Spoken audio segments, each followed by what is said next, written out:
Mister ഡിന്നി, ഇവിടെ American പൗരന്മാർക്കിടയിൽ നടത്തിയ സർവേയിൽ ബഹുഭൂരിപക്ഷം അമേരിക്കൻ പൗരന്മാരും ഈ യുദ്ധത്തെ അനുകൂലിക്കുന്നില്ല എന്നാണ് ലേറ്റസ്റ്റ് സർവേ. ഇന്നലെ മാർക്കോ റൂബിയോ പറയുന്നത് ഇസ്രായേൽ ഇറാനെ ആക്രമിച്ചാൽ, ഇറാൻ അമേരിക്കയെ ആക്രമിച്ചാൽ പ്രശ്നമാണ്, അതുകൊണ്ട് ഇറാനെ ആക്രമിച്ച മേഖലയെ നാനാവിധമാക്കാൻ ഇറങ്ങി പുറപ്പെട്ടു. ആർക്കും പിടികിട്ടിട്ടില്ല മൊത്തത്തിൽ. പക്ഷേ ഇനി കരയുദ്ധമെന്ന് പറയുന്നുണ്ട് ട്രംപ്. ലോകം മുഴുവൻ അസമാധാനം ഉണ്ടാക്കുന്ന മട്ടിലേക്ക് പടർന്നു പിടിക്കലാണോ ആ യുദ്ധം? ഇത് ഇന്നൊന്നും അവസാനിക്കാൻ പോകുന്നു എന്ന് പ്രതീക്ഷിക്കാനാകുമോ ശ്രീ എസ് ഡിന്നി? ശ്രീ ഹാഷ്മി, ഒരു കാര്യം വളരെ വ്യക്തമാണ്. അമേരിക്ക എന്ത് ഉദ്ദേശത്തിലാണോ അവർ ഈ യുദ്ധത്തിലേക്ക് ഇറങ്ങിയത്, ആ ഉദ്ദേശങ്ങളൊന്നും ഈ അടുത്ത കാലത്തെങ്ങും അവർക്ക് കിട്ടാൻ പോകുന്നു, അല്ലെങ്കിൽ അവർക്ക് അതിനകത്തിലേക്ക് സക്സസ് കിട്ടുമെന്നുള്ള ഒരു ലക്ഷണവും ഇതുവരെ നമുക്ക് കാണാൻ സാധിച്ചിട്ടില്ല. രണ്ടാമതായിട്ട് എനിക്ക് വളരെ അതിശയമായിട്ടാണ് തോന്നുന്നത് മാർക്കോ റൂബിയോയുടെ ആ സ്റ്റേറ്റ്മെന്റ്, US സെക്രട്ടറി ഓഫ് സ്റ്റേറ്റിന്റെ. അതായത് ഞങ്ങൾ ആക്രമിച്ചത്, ഇസ്രായേലിന്റെ ഭാഗത്തു നിന്നുള്ള ഒരു അക്രമം ഉണ്ടായാൽ അത് ഇറാൻ തിരിച്ചടിക്കും, അങ്ങനെ ആ തിരിച്ചടിക്ക് മുമ്പാണ് ഞങ്ങൾ അറ്റാക്ക് ചെയ്യുന്നത്. ഇത് എന്തെങ്കിലും ലോജിക് ഉണ്ടോ എന്ന് ഇന്നേ വരെ ഒരു മിലിറ്ററി സ്ട്രാറ്റജിസ്റ്റ് എന്നുള്ള നിലയിൽ ഞാൻ എങ്ങും കണ്ടിട്ടില്ല. ഒരു പ്രിയംപ്റ്റീവ് എന്ന് പറഞ്ഞു കഴിഞ്ഞാൽ അവർ പ്രിപ്പയർ ചെയ്തുകൊണ്ടിരിക്കുകയാണ്, അവർ ഞങ്ങളെ ആക്രമിക്കാൻ സാധ്യതയുണ്ട്, അപ്പം ഞങ്ങൾ അടിക്കും. അത് ഒരു പ്രിയംപ്റ്റീവ് ആവും. ഇദ്ദേഹം പറയുന്ന വെച്ചാൽ എന്തായാലും ഏതെങ്കിലും ഒരു രാജ്യം എന്നാണ് ഉദ്ദേശിച്ചത്. ഏതെങ്കിലും ഒരു രാജ്യം, അതിനകത്ത് ഇസ്രായേൽ പറയുന്നത് അത് ഇറാനെ അടിക്കും, അപ്പൊ ഇറാൻ തിരിച്ചടിക്കും.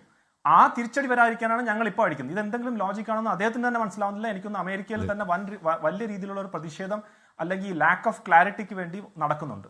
രണ്ടാമതായിട്ട് US സംബന്ധിച്ചോളം അവർ ഒരു മിസ്കാൽക്കുലേഷൻ നടത്തിയിട്ടുണ്ട് എന്നുള്ളതിനകത്തുള്ള ഏറ്റവും പറയുന്ന കാര്യം എന്ന് വെച്ച് കഴിഞ്ഞാൽ, ഒരിക്കലും അവരെനിക്ക് തോന്നുന്നില്ല പ്രതീക്ഷിച്ചു ഇതുപോലുള്ള ഒരു റിയാക്ഷൻ ഇറാന്റെ ഭാഗത്തു നിന്നുണ്ടാവുന്നു.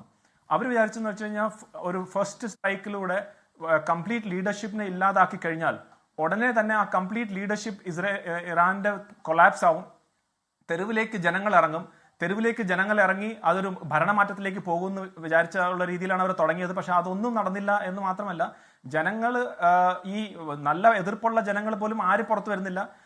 ആ എതിർപ്പുള്ള ജനങ്ങൾ പോലും ഒരു രാജ്യത്തിന്റെ തലവനെ ഇങ്ങനത്തെ ഈ രീതിയിലേക്കുള്ള ഒരു അറ്റാക്കും ആ രാജ്യത്തിൽ ഇതുപോലത്തെ ബോംബിങ് ചെയ്ത് അവരെല്ലാം ഒരുമിച്ചാവും. അത് ഏത് രാജ്യത്തിന്റെ ആയാലും ശരി, അതങ്ങനെയാണ്. ഇറാനും അത് തന്നെയാണ് സംഭവിച്ചത്. രണ്ടാമതായിട്ട് ഇറാൻ കാൽക്കുലേറ്റ് ചെയ്ത് വളരെ വ്യക്തമായിട്ടുള്ള അവരുടെ ഒരു പ്ലാൻ ഉണ്ടായിരുന്നു. അതായിരുന്നു അവർ പറഞ്ഞ ഡീസെൻട്രലൈസ്ഡ് മൊസാക് ഡിഫൻസ്, DMD എന്ന് പറയുന്ന കാര്യം. അത് അവർക്ക് ഒരിക്കലും പ്രതീക്ഷിച്ചില്ല അമേരിക്ക. അതായത് 31 പ്രൊവിൻസിൽ 30 പ്രൊവിൻസും ഒരു തെഹ്റാൻ പ്രൊവിൻസ് എന്നുള്ള രീതിയിലും കാൽക്കുലേറ്റ് ചെയ്തിട്ട് 31 കമാൻഡേഴ്സിന് അവർ കൊടുത്തു. അതായത് അവർ അതിനുവേണ്ടിയുള്ള ആയുധം കൊടുത്തു, മിസൈൽസ് കൊടുത്തു, അവരുടെ കമാൻഡ് ആൻഡ് കൺട്രോളിലും കൊടുത്തു. അതായത് നിങ്ങൾക്ക് വേണമെങ്കിൽ എന്ത് വേണമെങ്കിൽ നിങ്ങൾ ഫയർ ചെയ്തോ, നിങ്ങൾക്ക് ഒരു രീതിയിലുള്ള ചോദ്യങ്ങൾ ചോദിക്കേണ്ടതാണ്. ഇത് അമേരിക്ക ഒരിക്കലും എക്സ്പെക്ട് ചെയ്തില്ല. അത് വെച്ചിട്ട് എന്ത് വെച്ച് കഴിഞ്ഞാൽ, GCC രാജ്യങ്ങളിൽ അവർ എക്കണോമിക് ആയിട്ടുള്ള ഒരു വാർഫെയർ തുടങ്ങി. എക്കണോമിക് വാർഫെയർ എന്ന് പറയുന്ന കാരണം, ഈ ഇറാൻ ടാർഗറ്റ് ചെയ്തത് US എയർബേസ് മാത്രമല്ല, GCC രാജ്യങ്ങളിലെ എണ്ണ കമ്പനികൾ, GCC രാജ്യങ്ങളിലെ ഹോട്ടൽസ്, ഷിപ്പിംഗ് ലൈൻസ്, ഇതെല്ലാം. കാരണം ഇങ്ങനെ ചെയ്താൽ മാത്രമേ US പ്രഷർ വരത്തുള്ളൂ. ആൻഡ് ഓൾറെഡി പ്രഷർ വരുന്നത് നമുക്ക് കാണാൻ സാധിക്കുന്നുണ്ട്. അപ്പൊ അത്രയും കൃത്യമായിട്ടുള്ള ഒരു പ്ലാനിങ് ചെയ്തു. അബ്ബാസ് അറാഖ്ജി എന്ന് പറഞ്ഞ ഫോറിൻ മിനിസ്റ്റർ, അദ്ദേഹം ആ ട്വീറ്റിൽ പറയുകയാണ്, ഞങ്ങൾ 20 വർഷമായിട്ട് അമേരിക്ക ചെയ്ത കാര്യങ്ങൾ, തെറ്റുകൾ ചെയ്ത കാര്യങ്ങൾ കണ്ട് പഠിച്ചിട്ടാണ് ഞങ്ങൾ ഈ സ്ട്രാറ്റജി കൊണ്ടുവരുന്നതെന്ന്. അപ്പൊ ഇതുപോലെ ഇറാൻ തയ്യാറായിരുന്നു. പക്ഷെ അമേരിക്ക ഒരു ഈ പേഴ്സണാലിറ്റി ഓറിയന്റഡ് ആയിട്ട് വന്ന് അവരുടെ, ഞാൻ പറയുന്നില്ല അമേരിക്കയിൽ ബുദ്ധിയും അല്ലെങ്കിൽ സ്ട്രാറ്റജി ഇല്ലാത്ത ആളുകളല്ല, പക്ഷെ ഡൊണാൾഡ് ട്രംപ് എന്നുള്ള അദ്ദേഹത്തിന്റെ ആ പേഴ്സണാലിറ്റി ബേസിൽ ഇത്രയും വലിയ ഒരു അബദ്ധം അവർ കാണിക്കൂ എന്നുള്ള വലിയൊരു ചോദ്യചിഹ്നമുണ്ട്. കാരണം ഇപ്പം അവർക്ക് ഇന്ന് ലേറ്റസ്റ്റ് ആയിട്ട് വരുന്നത്, അവർ പറയുന്നത് വെച്ചാൽ ഗൾഫിൽ നിന്ന് അമേരിക്കൻ സിറ്റിസൻസ് മാറിപ്പോണമെന്നാണ്. അപ്പൊ നോക്കൂ, ഇതൊന്നും നേരത്തെ ആലോചിക്കാതെ എടുത്ത ഒരു തീരുമാനത്തിന്റെ ഒരു ലേറ്റസ്റ്റ് ഉദാഹരണമാണ്.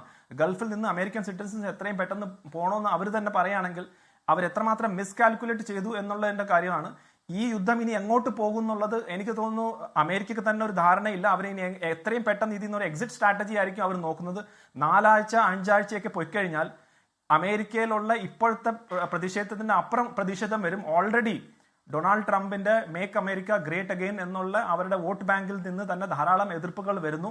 ഇപ്പോൾ 6 സോൾജേഴ്സ് ആണ് US നഷ്ടപ്പെട്ടത്. പക്ഷേ ഇനി വരും ദിവസങ്ങളിൽ അത് കൂടുകയാണെങ്കിൽ തീർച്ചയായിട്ടും അമേരിക്കയിൽ വലിയ ഒരു പ്രതിഷേധം വരും. കാരണം വ്യക്തമായിട്ടുള്ള കാരണമോ വ്യക്തമായിട്ടുള്ള ഒരു ഒബ്ജക്റ്റീവ്സോ വ്യക്തമായിട്ടുള്ള സ്ട്രാറ്റജി ഇല്ലാതാണ് പോകുന്നതെന്ന ഇതുവരെയുള്ള അമേരിക്കയുടെ എല്ലാ കാര്യങ്ങളും. ഡെഫിനറ്റ്ലി ഇറാന്റെ ഉള്ളിൽ നഷ്ടങ്ങൾ ഉണ്ടായിട്ടുണ്ട്. ഇത്രയും ബോംബുകൾ വീഴുമ്പം അവിടെ നഷ്ടങ്ങൾ ഉണ്ടായിട്ടുണ്ട്. പക്ഷേ അവർ വിചാരിച്ചതിന് അപ്പുറം ഇറാൻ ഒരു പിടിച്ചു നിർത്തി ഒരു തിരിച്ചടി നൽകുന്നുണ്ടെന്നത് യാതൊരു സംശയമില്ല.